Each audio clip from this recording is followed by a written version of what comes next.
Hello guys and welcome back. Today I'll show you how to send gallery videos as normal snaps. Firstly, launch the Snapshot app on your device. Swipe left or right on the screen to access the various filters. For photos, search for the filter library using keywords like camera lore. For videos, search using upload video. Once you find a filter that suits your needs, tap to apply it. You will be prompted to select a photo or video from your camera roll. Choose one and send it. The photo or video will be enhanced with the filter you've chosen.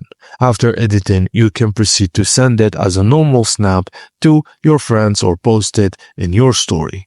This way you can make your old photos or videos look fresh with Snapchat's creative filters. And that's it guys. Thank you for watching and please don't forget to like and subscribe for more.